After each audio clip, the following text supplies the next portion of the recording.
So here's what I'm gonna do. I'm gonna send this to just a whole bunch of random people. Yeah. Okay. And hopefully they can just tune Oh, in. my boy Nigel. What up? What up? What up? What up? How Yeah. yeah. Yeah. Hey man, I fuck with the song though. The beat hard. Thank you. Shout outs to the beat maker. Hype did it. Who made that beat? His name is Hype Did It. Okay, how that song came together? Tell everybody about that.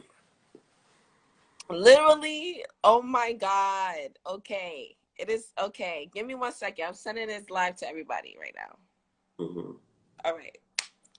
So yes, shout out to everybody that's here right now. My name is Ja. Shout out to my earrings. I got these for my birthday. Got these myself for my Lit. birthday. That says Ja. But yes, yeah, so it's a funny ass story. I was literally in my living room in my mom's crib, um, just going through like my homeboy's SoundCloud beats, and literally like it was blasting on my mom's TV like screen because that's how I had it connected from my computer to the TV screen, and it was blasting. I was just like, yo, when I first heard this. Like I just had to get nasty. Like I just had like a little moment, and I'm just like going mad hard with the beat, like. So that's just like the first thing I said. That's like the first thing I said on the beat when I first heard this beat. Had to get nasty, and I just kind of like kept riding with it, and I just developed on the song. I just developed on the beat, and I wrote that. That was in 2018, and a couple of weeks. I wrote the song, and a couple of weeks later after that, I performed it. And then now, 2 years later, I'm just not releasing it. But yes, that's pretty much how the song came about. So you named the song Test. Why didn't you name the song Nasty though? If that's the case. Well, because the entire song is not about like being nasty. Like the song is not about that. Like the hook is don't test me, and the general vibe is just like putting your foot down about like your own energy and like being strong and comfortable in it and not letting nobody like shake that about you. So it's like it's not about being nasty. It's about like not letting people test you. Right. Tell everybody know how you grew up, where you from, Tell everybody where you from, your Yeah, roots. from Brooklyn, New York. Brooklyn, New York all day. Okay. I was born in Brownsville. I was born in Brownsville. Um, Never ran, never will. I didn't grow up in the projects. I actually grew up in a private home right across the street from Bessie Head Track. And it was a cute little niche in the middle of the hood. So like we were some hood ass kids, but we had like a suburban flair. It was weird because there was like empty lots, and I saw like the skyline often, like a beautiful sunset. It was a weird like piece like of the universe opening in the middle of like the hood, the tragic hood. Because literally the block over, it was a whole bunch of stabbings on Strauss. If you know about the hood, you know what I'm talking about. Like on Strauss Street, there's like weekly stabbings, shootouts, robberies. Like that was the place. But on Herzl Street where I lived, it was a haven. And it was definitely a big ass family vibe. Like we all like looked out for each other and shit. It was an interesting time growing up. But yes, I'm from Brownsville, Brooklyn, baby.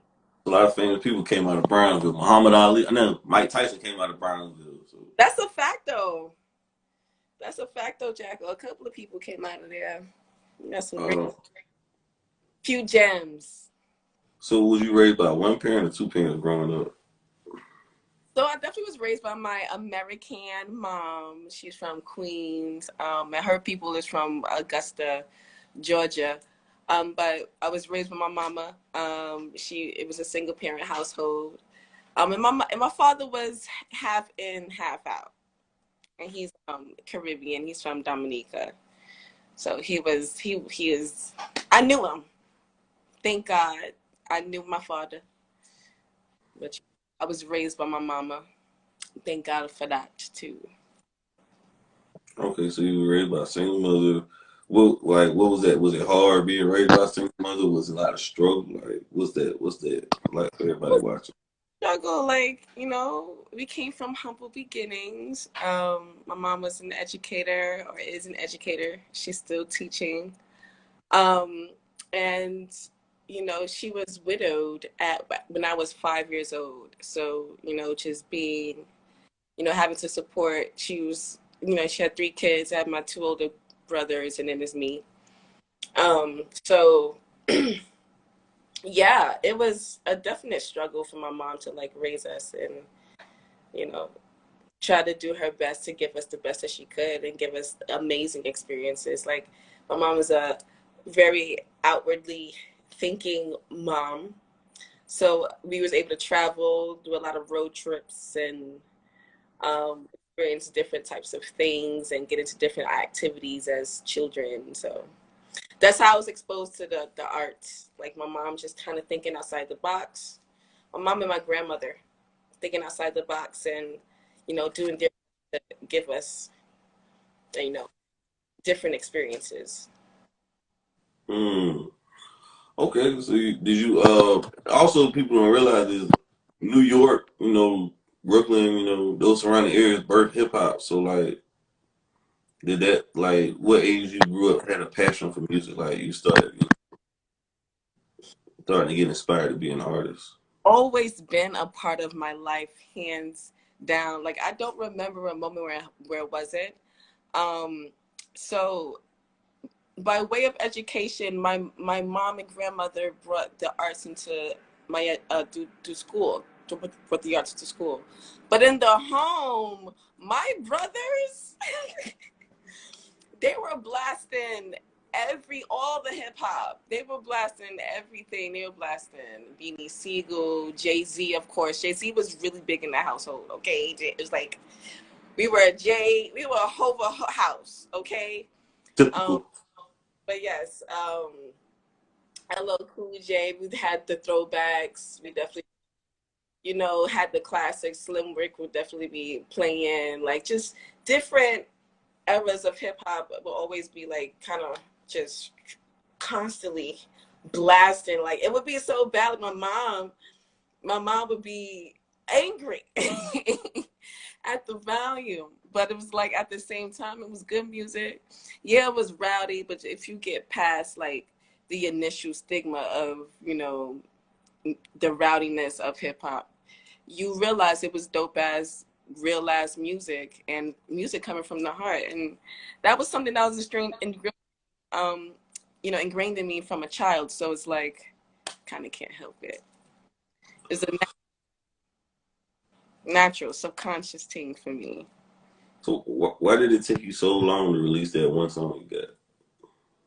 That's so wild, right? So in 2018, I kind of made a decision that I was just gonna do this.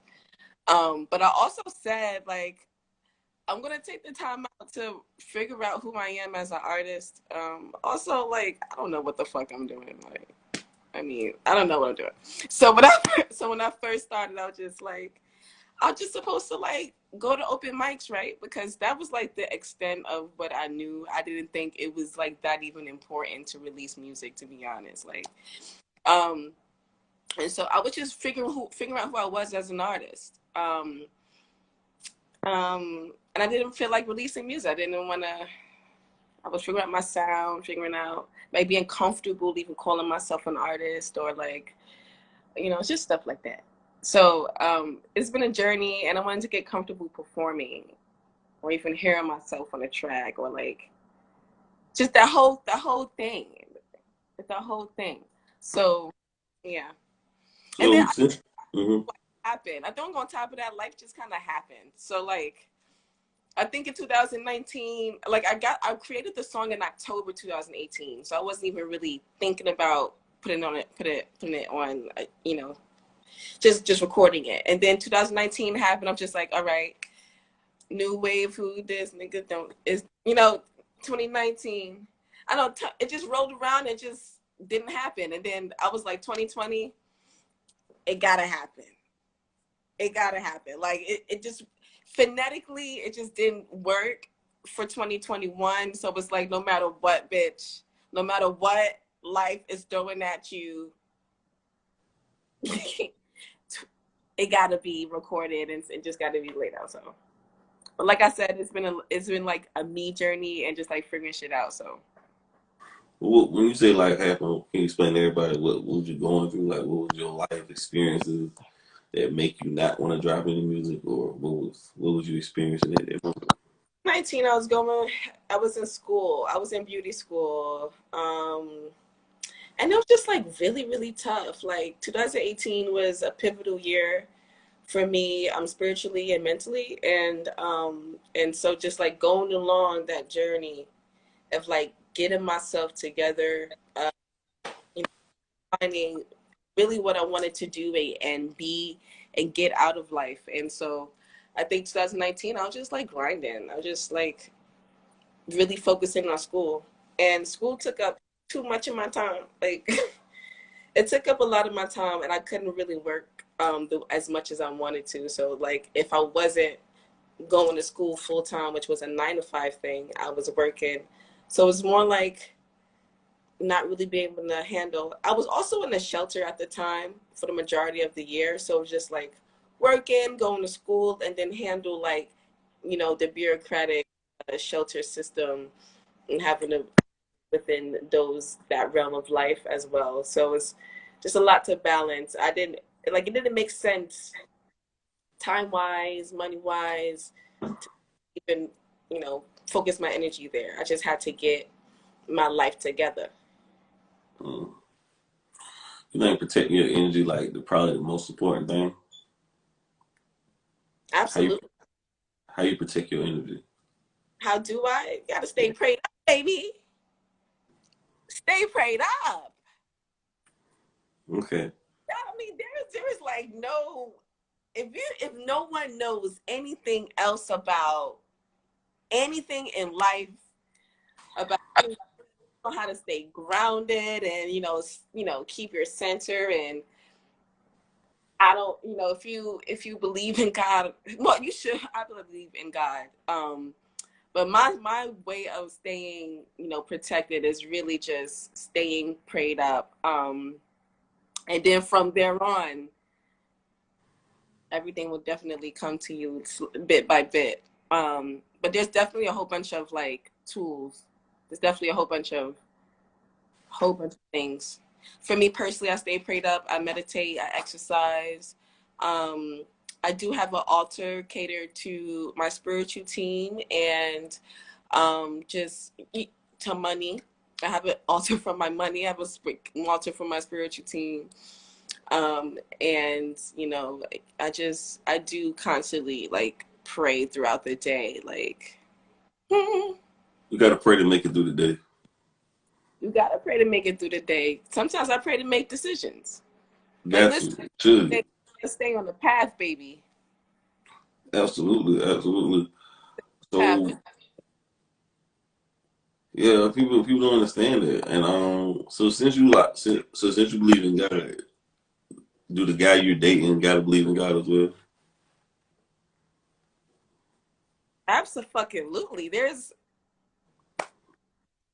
the way I live is just so intertwined with spirit. And so there's a level of understanding that would have to be had from my partner in order for things to work. And he would have to be active in spirit too. Like it's a we thing. It's a we thing. So, it's interesting because I think about I have a partner. I think about my partner often, and one thing I think about is him praying. He just like went to the edge of the bed and started praying, and I was like, "What you doing?" He was like, "I'm praying." It's like maybe you're about to rub your feet. I said, "That's good." That's another thing he could have been doing, but he was praying instead. And I just, that was just one of the things that I admire, look for in a partner, is someone who's lifted in some fashion.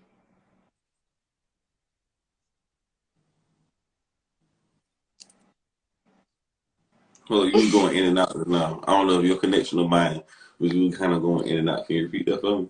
Oh, I was just saying he needs to be lifted in some fashion. That's it. They don't got to do what I do. They don't got to do what I do, but you should be connected to source on the journey. It all leads. That's the secret. It all leads to one thing. So you grew up going to church like every Sunday as a child? In my younger years, I surely did. It was routine to go to church every Sunday, but that changed along my journey. That changed. At the age of 7, I grew up Baptist, and then at the age of 7, shifted to being Muslim, and then from 7 to 14, that was a journey, and I definitely What made you become a Muslim? When? What made you make a shift to becoming a Muslim? I'm sorry. What made you want to become a Muslim? So actually, my mom got married. My mom was dating a guy, and she was also exploring her spirituality. And I've just figured, in hindsight, as a mother who has children, you're gonna bring your children along your journey too. So my mom, she was dating this guy from Ghana, and he practiced the faith, and he introduced her, and she took a liking to it. So at the age of 7 is when I also started practicing. She introduced it to me, and then by the age of 9, my mom got married to this man, and then it was us practicing pretty much from then until I was 14. And then we shifted back into the Baptist Christian faith for a while. Wow, y'all jumped around a little bit. We did. And then it's not even finished. When I was 19, I became Buddhist, became a Nichiren practitioner. So, and that's been me pretty much since then. And I'm 27 right now. I just turned 27. So, yeah, my spiritual journey has been vast, but it So started what made out. you become? What made you change the Buddhist transition? What was that like doing all?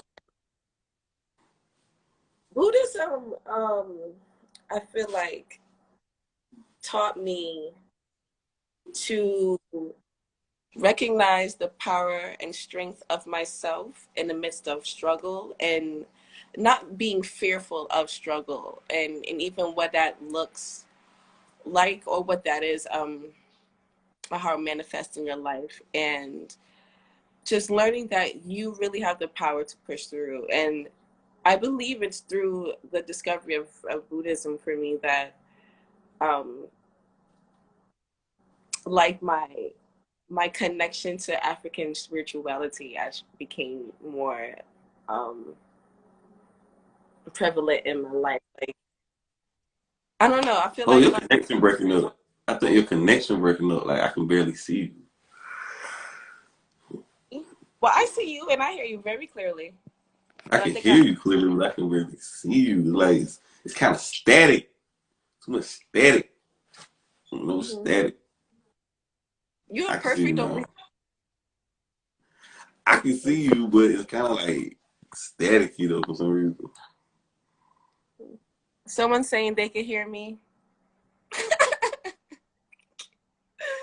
All right. So long story short, Buddhism just taught me the power of self, and being able to just hone it in, and find your joy no matter what's going on.